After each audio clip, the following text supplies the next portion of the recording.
Stage پہ تو لوگ مونرکی کو بھی واپس لانا چاہ رہے تھے. اوکے. اب یہ کس جگہ پہ جا رہا ہے, کون اس کے لیڈر ہیں, ان کے بارے میں زیادہ تو علم نہیں ہے, جیسے بنگلہ دیش کے لیڈروں کے بارے میں کوئی علم نہیں تھا. میں یہ پوچھنا چاہ رہا ہوں کہ جیسے بنگلہ دیش میں رجیم چینج ہوئی, انقلاب آیا, میانمار میں اس سے پہلے آیا, پھر سری لنکا میں 2022 میں, اور ساری کی سری لنکا میں 2022 میں آیا, اور ساری کی ساری پھر اس کے بعد جو یہ ساری رجیم تھی یہ چائنیز تھیں, مطلب کہ ان کے چائنا کا انفلوئنس بہت زیادہ تھا. اور اس کے بعد پھر جب سری لنکا میں, میانمار میں, اور نیپال میں بھی, ابھی نیپال میں بھی چائنا میں بھی دونوں کا تھا جی. تو ابھی آپ دیکھ رہے ہیں کہ اس کے بعد امریکی اتحادی کوئی اس طرح کی حکومت آئے گی جو امریکہ کی اتحادی ہوگی. کچھ نہیں پتا جا سکتا کیونکہ اس کا اتنا کم علم تھا. نیپال دنیا کی نیوز میں صرف ماؤنٹ ایورسٹ, خوبصورتی, ٹورسٹ اسپاٹ کے حساب سے مشہور تھا. ان کا ریمیٹنس بھی زیادہ تھا. تو نیپال اس لحاظ سے مشہور نہیں تھا. یہ پتہ چلے گا کہ اس کے پیچھے کوئی فورن پاور ہے یا نہیں. I don't know, I don't want to rush to that, کیونکہ ہمارے یہاں بڑا کامن چیز ہے کہ ہر چیز میں کہتے ہیں کہ پتہ نہیں ہلتا جب تک فورن پاور نہ ہو. نہیں, اندرونی معاملات بھی ایسے ہو جاتے ہیں. دیکھنا یہ ہے کہ جو بڑا انٹرسٹنگ فینومینا ہوگا کہ جو نیپال میں ہوا ہے کیسے ہوا ہے.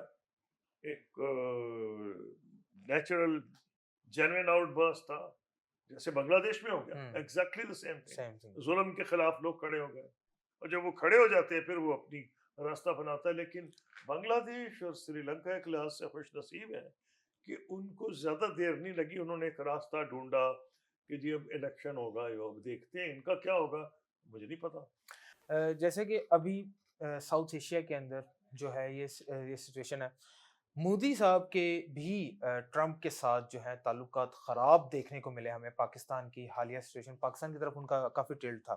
کیا بھارت کے اندر بھی اپوزیشن کہہ رہی ہے بدعنوانی بڑھ گئی ہے, کرپشن بڑھ گئی ہے, اور اپوزیشن اس وقت بھڑکی ہوئی ہے بھارت کے اندر. کیا آپ دیکھ رہے ہیں کہ اس طرح کا یہ جو ہوا چل پڑی ہے ایک انقلاب کی, انڈیا کو ٹچ کرے گی؟ میں نہیں بھی کہہ سکتا. اس کی وجہ یہ ہے کہ انڈیا پاکستان بڑے ملک ہیں, ان کی فوجیں بھی بڑی ہیں, اور یہ ڈسپرسڈ ہے, ایک قسم کے لوگ نہیں ہیں. نیپال چھوٹا ملک ہے, انٹیگرل ہے. بنگلہ دیش چھوٹا ہے, انٹیگرل ہے. سری لنکا چھوٹا ہے, انٹیگرل ہے. ایک انٹیگرل سے بعد ایک قسم کے لوگ رہتے ہیں. انڈیا میں 32 قسم کی تو نسلیں ہیں. پاکستان میں بھی کئی نسلیں آباد ہیں. نسلوں سے میرا اس میں صوبے کہہ لیں, قومیتیں کہہ لیں, اور اس لیے اتنی جلدی یہ اکٹھی نہیں ہوتی. ان دونوں ملکوں کی فوجیں بھی بہت بڑی ہیں, انڈیا پاکستان کی. لوکل تو ہو سکتا ہے مختلف ایریاز میں, اور مجھے خطرہ ہے ہندوستان میں اگر ایک جگہ کا آلریڈی جو ان کی نارتھ ایسٹ ہے اس سے بڑی دیر سے جھگڑا ہے. اب اگلا کینڈیڈیٹ بن رہا ہے پنجاب, کیونکہ پنجاب میں بہت بھاری فلڈ آئے تھے. وہاں بہت سخت کرٹیسزم ہو رہا ہے مودی صاحب پہ کہ بہار تو وہ چلے گئے اور یہاں نہیں آئے, اور وہاں کافی اسٹرانگ سینٹیمنٹ ہے. اگر وہاں کے نوجوان ہو تو مجھے نہیں پتا, لیکن انڈیا جو ہے اتنا بڑا ملک ہے, اس کی فوج اتنی بڑی ہے کہ جو یہ اگزامپلز ہیں اس کو اپلائی نہیں کرتے جو سری لنکا, نیپال, بنگلہ دیش. ایکس پر دونوں جو پریزیڈنٹ ڈونلڈ ٹرمپ اور Indian prime minister Narendra Modi, ان دونوں کا گڈ ورڈز کا ایکسچینج ہوا ہے ایکس کے اوپر حالیہ دنوں میں. یہ آپ سمجھتے ہیں کہ یہ اس لیے ہوا ہے کیونکہ چین میں جو ورلڈ وار 2 کی وکٹری کی پریڈ تھی اس کے اندر مودی پریزیڈنٹ نہیں تھے, اور چین نے جو ایک پاور شو کیا ہے اور اس نے خطے کے اندر امریکہ سمیت پوری دنیا کو کیا پیغام دینا چاہا ہے؟ چین اتنا پاور شو, زبردست پاور شو کر کے کیا دکھانا چاہتا ہے؟ دیکھیے, پہلی بات تو یہ ہے کہ مودی صاحب جو گئے تھے نا ایس سی او کو پسند تو وہ نہیں کرتے, کیونکہ وہاں چین کا 14 پاکستان ممبر ہے. انہوں نے تو پوری کوشش کی پاکستان برکس میں نہ آئے, وہ کہانی دوسری ہے. اب یہ ہے کہ بادل خاصہ گئے, پچھلی دفعہ نہیں گئے, انہوں نے فارن منسٹر بھیجا تھا اپنا. اب کے گئے ہیں کیونکہ ان کو اتنا دھتکارا گیا امریکہ کی طرف سے, اور پریزیڈنٹ ٹرمپ نے اتنے ذلت آمیز رویہ اپنایا کہ ان کو لیے ضرورت ہو گئی کہ کسی قسم کی سگنلنگ کریں. تو سگنلنگ کے لیے لگتا ہے رشیا سے ان کی بات ہوئی تھی. وہ تصویر بھی بڑی مشہور ہے جو چھپی ہے کہ رشیا کے پریزیڈنٹ ہاتھ پکڑ کے ان کو لے جا رہے ہیں پوٹن ان کے پاس. پریزیڈنٹ جی بھی ایک خاص جگہ پہ کھڑے ہیں, اور ان تینوں میں بھائی کس زبان میں آپ جوک کر رہے ہیں؟ آپ کہتے کون زبان ہی ایک نہیں, ہنس کس بات پہ رہے ہیں؟ مطلب کوئی جوک بھی شیئر کرے تو آپ کو ہوتا ہے کہ بات کیا انٹرپریٹر اتنی جلدی آپ کے جوکس لگ ہی رہا ہے کہ یہ جو ساری ہے کوریوگراف پلان کی گئی تھی کہ اسمائلز کا ایکسچینج یہ وہ, تاکہ ایک میسج بھیجا جائے امریکہ کو, جو کہ ٹرمپ صاحب نے کہا مجھے پہنچا, میں نے پریڈ بھی دیکھی, اور انہوں نے ان کے خاص طریقہ کار ہے, انہوں نے کہا کہ ہاں اور میری گڈ وشز ہوں جو میرے خلاف لوگ کنسپیرسی کر رہے ہیں. بالکل مراد تھی روس, چین اور نارتھ کوریا. تو ہندوستان نے اس حد تک, پھر مودی صاحب نے ایک چیز مت بھولیں کہ جو ٹرمپ صاحب کی جو پالیسی ہے اس کو 100% سپورٹ نہیں ہے. وہاں کا میڈیا بھی ان کے خلاف ہے, ڈیموکریٹس بھی خلاف ہیں, تو آوازیں شروع ہو گئیں کرٹیسزم کی پریزیڈنٹ ٹرمپ پہ کہ ہندوستان کو انہوں نے دھتکارا ہے, خود گنوا دیا, ہم نے ان کو اتنے سال کلٹیویٹ کیا, چین کے خلاف یوز کریں گے. تو ٹرمپ صاحب ڈیفینسو پہ ہوئے, انہوں نے کہا نہیں ہمارے تعلقات ٹھیک ہے, نہیں دیکھا ہی جائے گا کیا وہ جو تیل پہ 25% لگایا ہے وہ ہٹاتے ہیں یا نہیں ہٹاتے ہیں نہیں, اس سے پتہ چل جائے گا.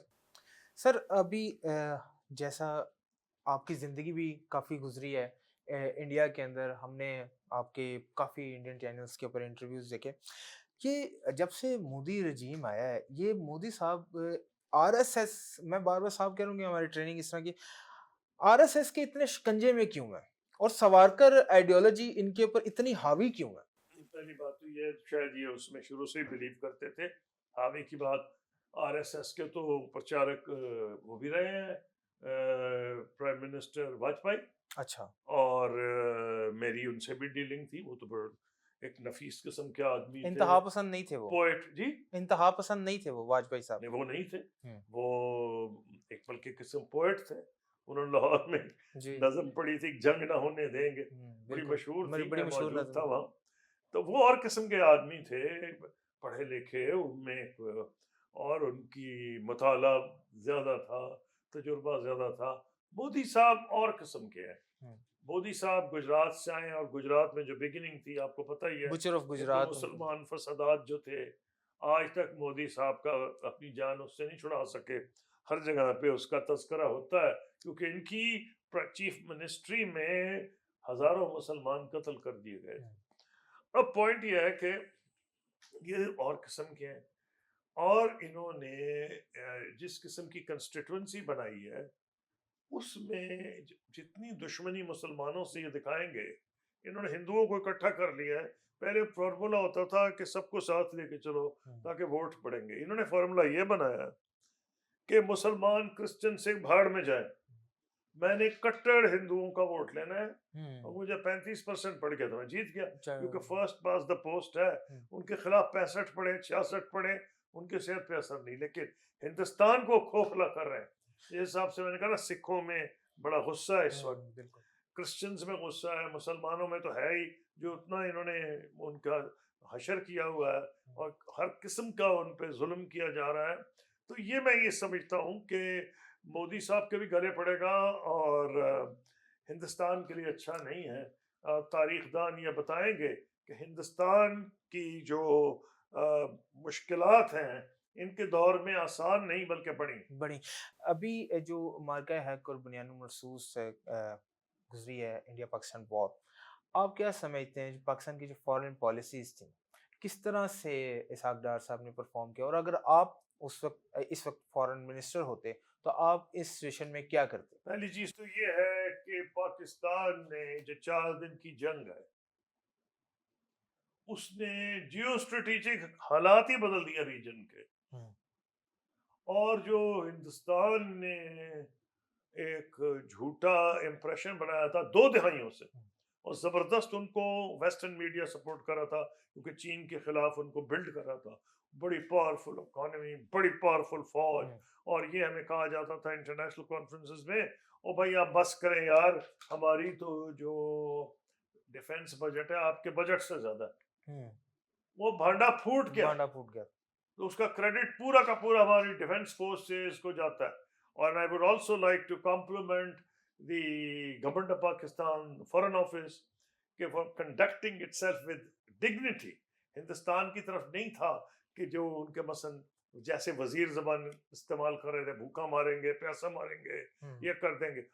کسی نے یہاں سے نہیں کہا, کسی ٹیلی ویژن میں یہاں نہیں کہا گیا کہ جی آپ ہندوستان کے ٹکڑے ٹکڑے کر دو, بھوک سے مار دو, پیاس سے مار دو. وہ تقریباً جانوروں والی زبان استعمال کرے. تو انٹرنیشنل میڈیا میں اس کو نوٹ کیا گیا. اکانومسٹ نے ایک مضمون لکھا تھا جی, اس پہ لکھا تھا Indian media wages war on its audience. Yes, تو اس لیے جب اس قسم کی وہ چیز کریں گے تو India lost a lot of face, Indian media lost a lot of face. And I in my opinion wherever history is written, یہ جو 4 دن کی جنگ ہے اس نے خطے کی جیو اسٹریٹجک حالات کو تبدیل کر کے رکھ دی. Very warm discussion with Khurshid Mahmood Kasuri sahib. ہم نے آپریشن بنیان المرصوص کے اوپر, اسرائیل کا جو قطر کا اٹیک ہے اس کے اوپر, نیپال کے پروٹیسٹ کے اوپر, جینزی پروٹیسٹ کے اوپر بات کی. ہمارے ساتھ خورشید قصوری صاحب موجود تھے. دعاؤں میں یاد رکھیے گا, اپنا بہت سارا خیال رکھیے گا. اللہ حافظ و ناصر.